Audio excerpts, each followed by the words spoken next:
আসসালামু আলাইকুম ওয়া বাৰাকাতুহু। আপোনালোকৰ ওপৰত আল্লাহৰ ৰহমত, বৰকত আৰু শান্তি বৰ্ষিত হওক।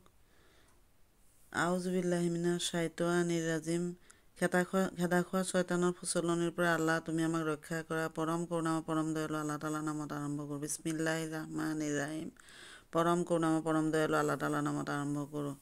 আজি মই সূৰা ইয়াছিন, দুটি গুপ্ত আখৰ ইয়াছিন পঢ়ি শুনাব খুজিছোঁ। এক ৰুকু। প্ৰথমতে ফজিলতখিনি ক'ব খুজিছোঁ।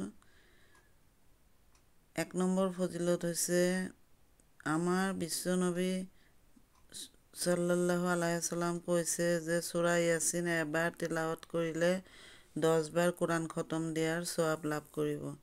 2 নম্বৰত কৈছে আমাৰ দুজানৰ বাদশাহ মহানবী সাল্লাল্লাহু আলাইহি ওয়াসাল্লামে কৈছে যোনে টোপনিৰ যোৱাৰ আগতে সূৰা ইয়াছিন পঢ়িব, তেওঁ সাৰ পোৱাৰ আগতে নিষ্পাপ অৱস্থাত টোপনিৰ পৰা উঠিব। আল্লাহ তাআলাই তেওঁৰ সকলো গুনাহ মাফ কৰি দিব। 3 নম্বৰ ফজিলত হৈছে যোনে নিয়মিতভাৱে ইয়াছিন সূৰা তিলাৱত কৰিব, তেওঁৰ কাৰণে এই সূৰা আল্লাহৰ দৰবাৰত চুপাৰিচ কৰিব। 4 নম্বৰ আয়াত, কোনো ইমানদাৰ লোকে এই ইয়াছিন সূৰা সদায় পঢ়িলে, নিয়মিতভাৱে তিলাৱত কৰিলে তেওঁৰ জান্নাতৰ 8টা দৰজা খোলা থাকিব। 5 নম্বৰত এজন মুমূৰ্ষ ব্যক্তিৰ ওচৰত মৃত্যু হ'ব আৰু তেনেকুৱা ব্যক্তিৰ ওচৰত যদি আপুনি ইয়াছিন সূৰা পঢ়ে, তেতিয়াহ'লে তেওঁৰ মৃত্যু যন্ত্ৰণা লাঘৱ হ'ব আৰু কবৰৰ সৱাল জবাব সহজ হ'ব। 6 নম্বৰ, বিপদৰ সময়ত সূৰা ইয়াছিন পাঠ কৰিলে তেওঁ বিপদৰ পৰা মুক্তি লাভ কৰিব। 7 নম্বৰ, নিয়মিত সূৰা ইয়াছিন পাঠ কৰিলে মহান আল্লাহ তাআলাই তেওঁৰ মনৰ আশা পূৰণ কৰি দিব। 8 নম্বৰ আয়াত, এই সূৰাটো লগত লিখি তাবিজত ভৰাই পিনি ৰাখিলে সকলো বিপদ আপদৰ পৰা তেওঁ হেফাজত থাকিব। 9 নম্বৰ আয়াত, সদায় যদি এই সূৰা তিলাৱত কৰে তেতিয়াহ'লে তেওঁৰ সকলো কাম সহজ হৈ যাব, আৰ্থিক সচ্ছলতা আহিব, গোটেই দিনটো আল্লাহৰ ৰহমতৰ ভিতৰত থাকিব, যিকোনো মহামাৰীৰ পৰা নিৰাপদে থাকিব, শত্ৰুৰ ষড়যন্ত্ৰৰ পৰা তেওঁক হেফাজত কৰিব।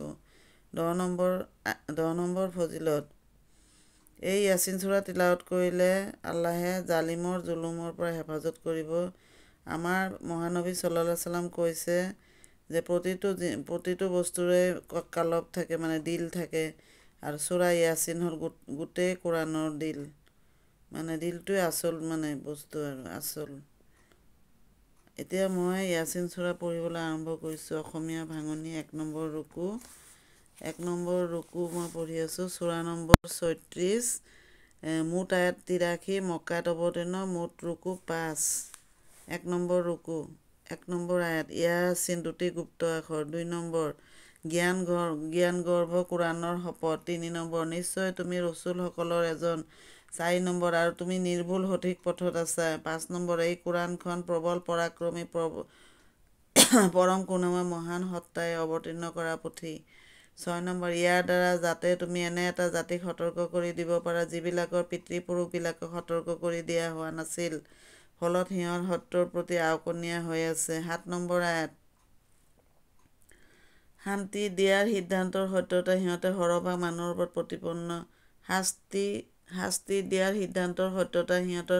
সৰহভাগ মানুহৰ ওপৰত প্ৰতিপন্ন হ'ল, সেয়ে সিহঁতে বিশ্বাস স্থাপন নকৰে।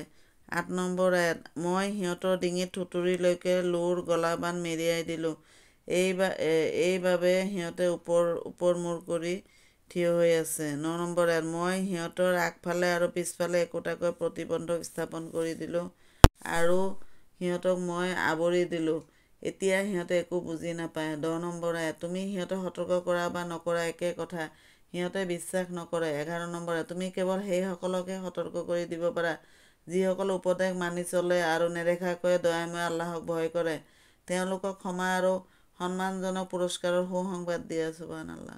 12 নম্বৰ আয়াত, নিশ্চয় মই এদিন মৃতক জীৱিত কৰিম, সিহঁতে যি কৰি আছে সেয়া সকলো মই লিপিবদ্ধ কৰি আছোঁ আৰু পাছত এৰি থৈ অহা কাৰ্যকলাপো মই সুৰক্ষিত কৰি ৰাখিছোঁ আৰু এই সকলো কথা মই এখন প্ৰকাশ্য গ্ৰন্থ লিপিবদ্ধ কৰি ৰাখিছোঁ। 1 নম্বৰ ৰুকু সমাপ্ত।